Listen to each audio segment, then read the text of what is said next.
overly threatening by Syria's allies China and Russia. Top Russian diplomat Sergei Lavrov said decisive battles are being waged now in Syria, and adopting this resolution will only serve to support the revolutionaries. He added that the UN has nothing to do with that. People across the world are marking the 94th birthday of former South African president and iconic anti-apartheid figure Nelson Mandela. A series of events have been rolled out in his native South Africa, where people wished Madiba a collective happy birthday. The man himself had a private birthday celebration in the company of close relatives. We have more on that in this piece of report. It was at 8 o'clock Wednesday morning when South Africa broke out into a joyous round of happy birthday to celebrate the 94th birthday of Nelson Mandela. Happy birthday to you. I want to say happy birthday to Mandela.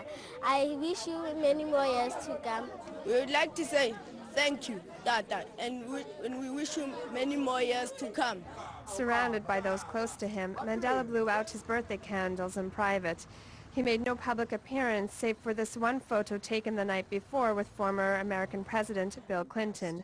But his wife was more bold in her statements. At the crisis last year, how could you imagine that he would be so well? But he recovered remarkably well. In this radio cast from Soweto, messages abounded from anonymous people wishing him well, but also from his friends, such as George Bezos, who represented him at the Rivonia trial to be spared the death penalty. We wish you well on this day, and maybe there have been many more. Sorry that I can't come down to see you. Happy birthday. Known as Mandela Day, each person is invited to give 67 minutes of their time towards a good deed. That's 67 to honor the number of years Nelson Mandela sacrificed in his fight for freedom.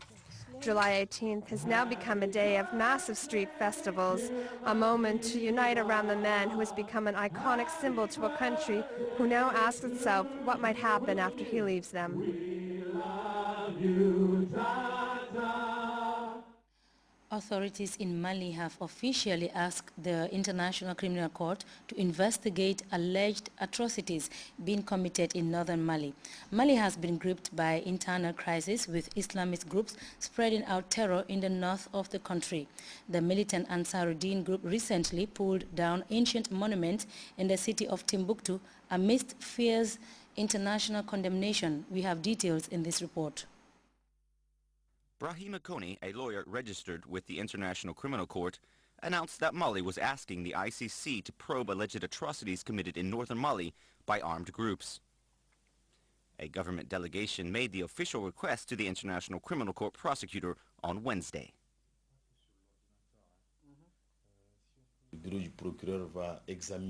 The prosecutor will examine the case to see if there's enough evidence in the referral to warrant an investigation.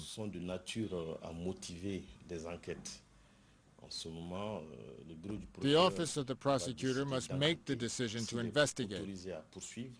If the office is authorized to proceed, they will issue arrest warrants for the perpetrators of these crimes. The report presented to the ICC prosecutor Fatou Bensouda concerns the different armed groups currently in northern Mali: the Islamist Ansar Dine, the MNLA, and Mujao, that has links to Al-Qaeda. Ansar Dine is the group responsible for the destruction of mausoleums in Timbuktu, which are listed on UNESCO's World Heritage Sites.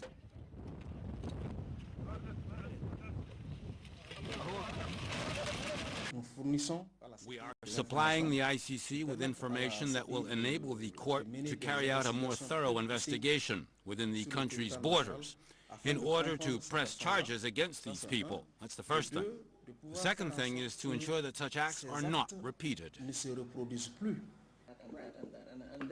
The International Criminal Court prosecutor Fatou Bensouda has given instructions to immediately proceed with a preliminary examination of the case in order to establish if there is enough evidence to open an investigation. We'll now take our second break. Stay tuned.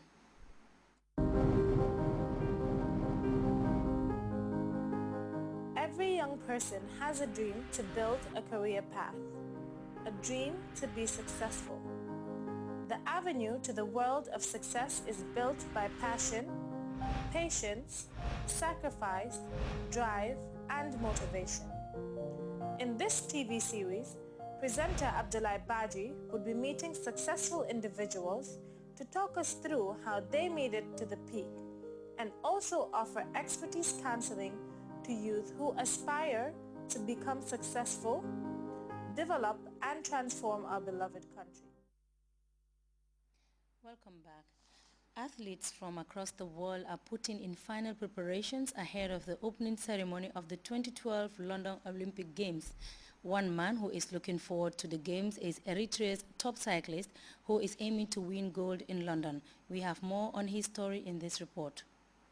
The mountains are partially hidden by fog and wisps of clouds that drift through the small valleys. In short, the weather is not exactly lovely. But the overcast sky has not discouraged Daniel Tekel Haimanot, a bicycle racer from Eritrea, happy to make an all-out effort. Whether standing up on his pedals or sitting down, he is going all out to conquer the long uphill stretchers in Gavirate. My body, my waist. For climbing. Daniel Tekel Haimanot trains on his bicycle intensely twice a week. In Gavirate, the Eritrean cyclist can take advantage of modern infrastructure that does not exist back home. The same site is also being used by Australian cyclists preparing for the Olympic Games. This could make a real difference for him when he goes to London. Yeah, I'm ready now for Olympics. Yeah, I'm ready. Thanks to Daniel, Eritrea is participating in the Olympics for the first time in a sport other than track and field. In this isolated country, seen more often in photos than in real life, cycling is king among sports. And Daniel Tekel Haimanot is adored by the public.